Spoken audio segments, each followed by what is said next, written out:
माननीय सभापति, माननीय सांसद,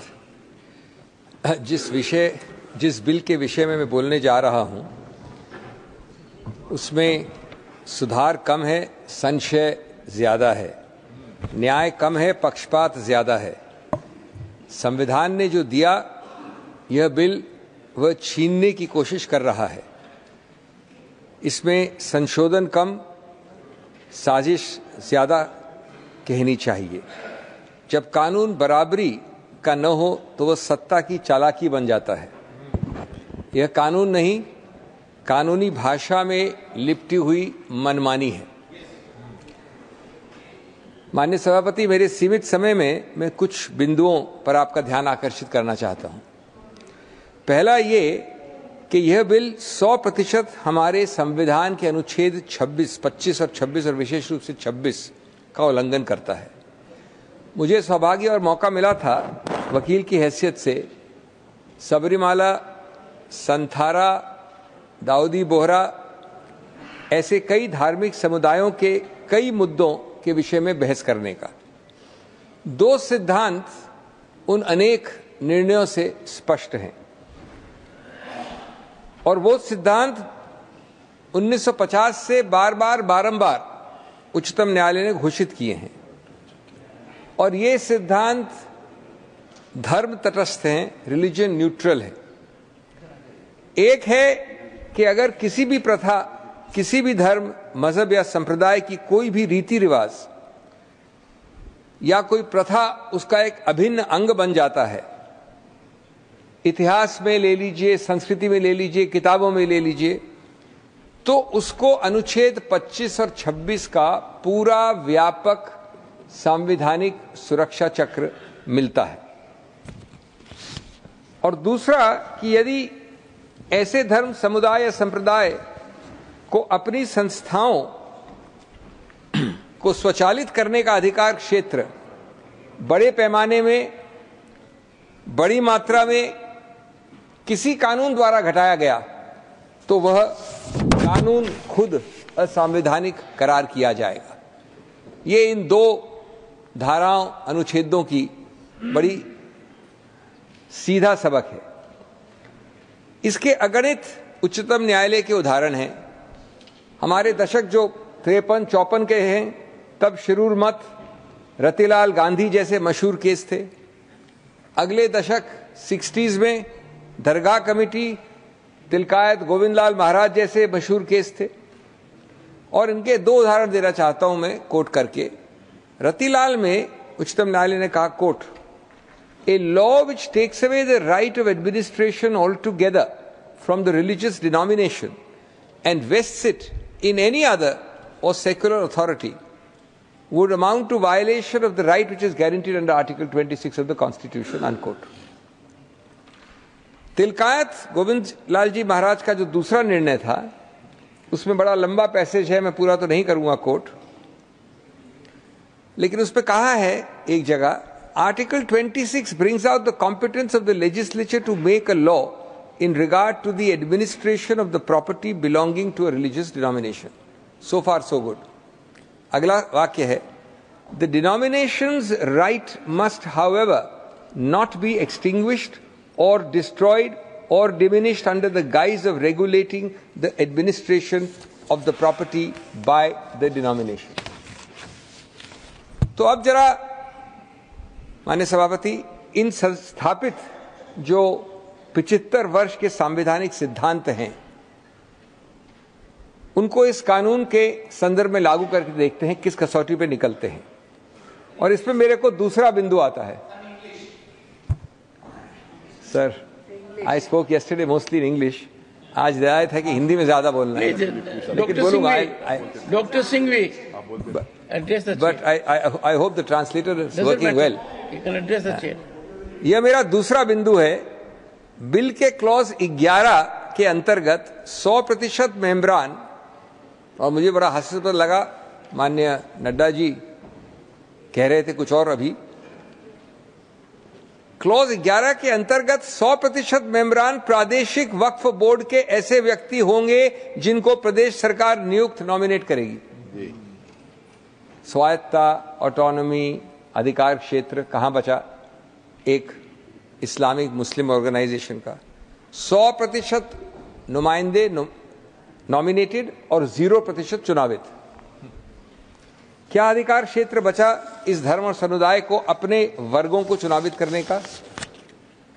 तीसरा, वक्फ बोर्ड में बड़े तरकीब से लिखा गया है न्यूनतम 3 यानी 11 में से 3 मुसलमान होने चाहिए।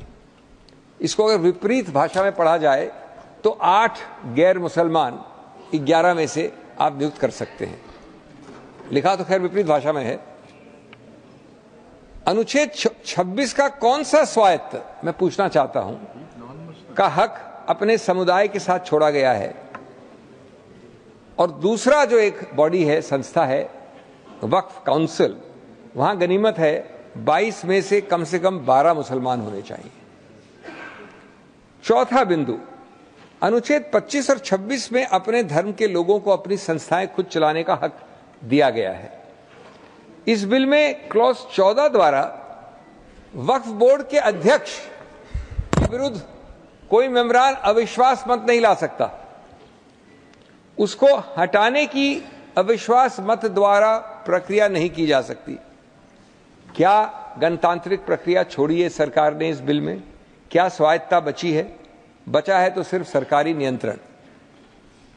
पांचवा बिंदु, पहले पुराने कानून में वक्फ बोर्ड के सीईओ को मुसलमान होना अनिवार्य था और साथ साथ 2 व्यक्ति जिनके नाम बोर्ड देता था उनमें से एक नियुक्त करना आवश्यक था। बिल का क्लॉज 15 इस वर्तमान बिल का इस सबको हटा देता है क्योंकि इसका आधार है अब बिग ब्रदर नॉमिनेशन के आधार पर इसको चलाएगा। छठा, मैं आपके सामने 6-7 एक्ट्स का नाम लेना चाहता हूं। Karnataka Hindu religious institution charitable endowments act 1997, Jagannath temple act 1955, Mata Vaishno Devi shrine act 1988, Tamil Nadu religious charitable endowments act et cetera 1959, Uttar Pradesh Kashi Vishwanath temple act 1983, Sikh gurdwara act 1925 और मेरे पास ये सूची बहुत लंबी है भारत के विभिन्न धार्मिक संस्थाओं के विषय में, भारत के विभिन्न प्रदेशों के विषय में। मैं ये पूछना चाहूंगा इस सम्मानित सभा से कि क्या इसमें से एक भी आप किसी समुदाय धर्म का नाम ले सकते हैं जिसमें उस समुदाय धर्म के अलावा लोगों को नॉमिनेट करने का अधिकार क्षेत्र दिया गया है? किसी एक में? मैं तो सराहना करता हूं और पूरा समर्थन करता हूं बीजेपी के नए नवेले दोस्त माननीय नायडू साहब, चंद्रबाबू नायडू, मैं वास्तव में सराहना और समर्थन करता हूं जब उन्होंने कहा कि तिरुपति बोर्ड में गैर हिंदू कैसे आ सकता है। बात सही है बिल्कुल। तो किस आधार पर ये सरकार ये आडंबर कर रही है, ये स्वतःला व्यवहार, ये भिन्न कसौटी एक समुदाय पे?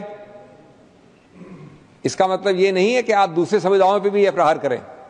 इसका मतलब है कि आप ठीक ठाक तरीके से द्वेष की भावना से यहां नहीं चलें। 7वां मुद्दा, ये जो भी बात हुई वक्फ बाय यूजर की, ये बड़ी रोचक एक कानूनी सिद्धांत की बात है। अब सर्वोच्च न्यायालय ने दुर्भाग्यवश इस बिल के निर्माताओं को ये शायद ध्यान नहीं दिया, बार बार कहा और अभी हाल में 2020 में कहा, एक निर्णय आया कि सैकड़ों वर्षों से, कई दशकों से वक्फ बाय यूजर प्रचलित है, एम्बेडेड है, स्थापित है कानून में, धर्म में, प्रैक्टिस में। ये निर्णय आखिरी जो मेरे पास है वो है 2020 का। उसकी 2 लाइन पढ़ लूं मैं। Waqf need not necessarily be an express declaration in every case, the same can reasonably be inferred from the facts and circumstances. उसके बाद बड़े लंबे चौड़े इसमें डिस्कशन हुए हैं। तो मेरा मुद्दा ये है कि अगर सर्वोच्च न्यायालय ने निर्णय द्वारा ये स्थापित कर दिया है कि वक्फ बाय यूजर कानूनी है, सही है, संवैधानिक है, तो उसको हटाने का तरीका एक ही होता है, कानून निरस्त नहीं कर सकता। हम सब जानते हैं कि कानून की बड़ी एक स्थापित मर्यादा है कि कानून द्वारा आप किसी निर्णय को निरस्त नहीं कर सकते। आप सबसे ज्यादा ये कर सकते हैं कि उस निर्णय के आधार को हटा सकते हैं। तो अब मैं पूछना चाहूंगा कि आप इस निर्णय का आधार जो है कि कई दशकों से ये स्थापित कस्टम है वक्फ बाय यूजर, उसका आधार आप कैसे हटाएंगे? इस बिल का जो पहला प्रारूप था उसमें उसको हटाने का प्रयत्न किया गया, यानी निर्णय को निरस्त करने का, न कि कोई आधार का हटाना। जब कोई प्रोटेस्ट आए शायद मिलीजुली पार्टीज के, तो एक और रोचक प्रसंग निकला। उन्होंने कहा कि ठीक है, हम इसको हटा तो रहे हैं लेकिन इसको भविष्य से हटाएंगे, रेट्रोस्पेक्टिव नहीं, यानी वक्फ बाय यूजर आगे से नहीं होगा। जो गलती पहले की आपने, अगर कोई चीज कानून द्वारा स्थापित पाई गई है और आप उस चीज का, उस निर्णय का, उस उच्चतम न्यायालय के जूरिस्प्रूडेंस का आधार नहीं हटा सकते हैं, तो आप उसको नहीं हटा सकते हैं भूत के लिए भी और भविष्य के लिए भी, retrospective also and prospective also. तो इसका कोई तर्क, इसका कोई खास मुझे समझदारी नहीं दिखी। 8वां क्लॉज 3 के अंतर्गत 5 साल के इस्लाम के अनुयायी की, जिसकी अभी जिक्र हुआ, आवश्यकता है, लेकिन साथ साथ एक बड़ा रोचक वाक्य और है जिसकी जिक्र नहीं हुआ। वो 5 साल के इस्लाम के अनुयायी के बाद जो वाक्य है वो कहता है, quote, having ownership of such property and that there is no contrivance involved in the dedication of such property, unquote. या तो हमारे ड्राफ्ट्समैन साहब साहिबा बहुत सरल हैं या अत्यंत शातिर हैं। ये कंट्राइवेंस क्या होता है? ये युक्ति, ये तरकीब कौन, कैसे, किस आधार पर, किन तथ्यों पर निर्णित करेगा? यानी अगर एक व्यक्ति 5 नहीं 30 साल से इस्लाम का अनुयायी है, उसके पास सेल डीड है, वो मालिकाना हक है उस जमीन का, फिर भी वो जिंदगी भर कलेक्ट्रेट और सरकारी दफ्तरों के चक्कर लगाएगा, ये बताने की कंट्राइवेंस नहीं है।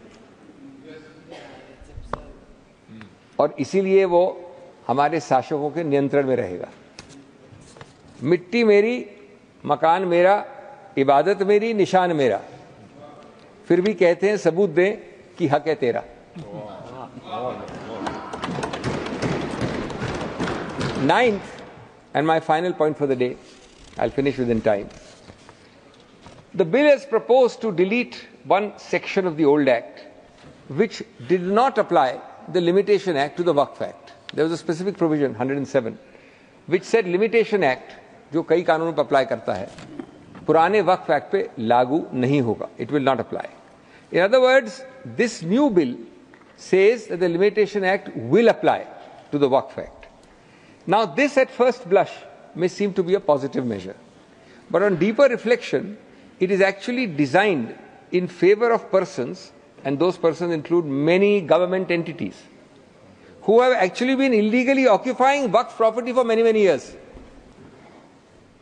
In most of these cases, lack of identification of such properties, lack of resources with those claiming it to be Waqf, lack of sustenance to fight governmental occupants, and absence of going to court means that those who occupy real, genuine Waqf property will be able to claim permanent ownership, as you well know, after 12 years, on the basis of adverse possession.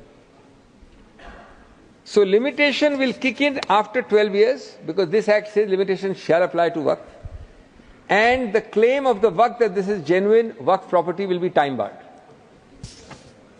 Here is the irony. On one hand, the bill has omitted the concept of Waqf by user, or at least prospectively now, by an amendment. It disallows Waqfs to be created on the basis of uninterrupted usage over a significant period of time. On the other, the applicability of the Limitation Act, if this bill has passed, has inversely and conversely allowed the government, other government-like quasi-entities, and others outside the community to lay a claim over real Waqf property on the basis of uninterrupted and continued possession beyond 12 years, so long as litigation is not started before that. A property can thus be usurped on the principle of adverse possession. This is a deliberate attempt by the government to further its own agenda by minimizing protection conferred upon Waqf properties with the right hand and on the same time significantly increase its own control and power to permanently claim properties with its left hand. हमारी खुद की छत भी छीनी जाती है हमसे, और कहते हैं कि वक्त का तकाजा यही है.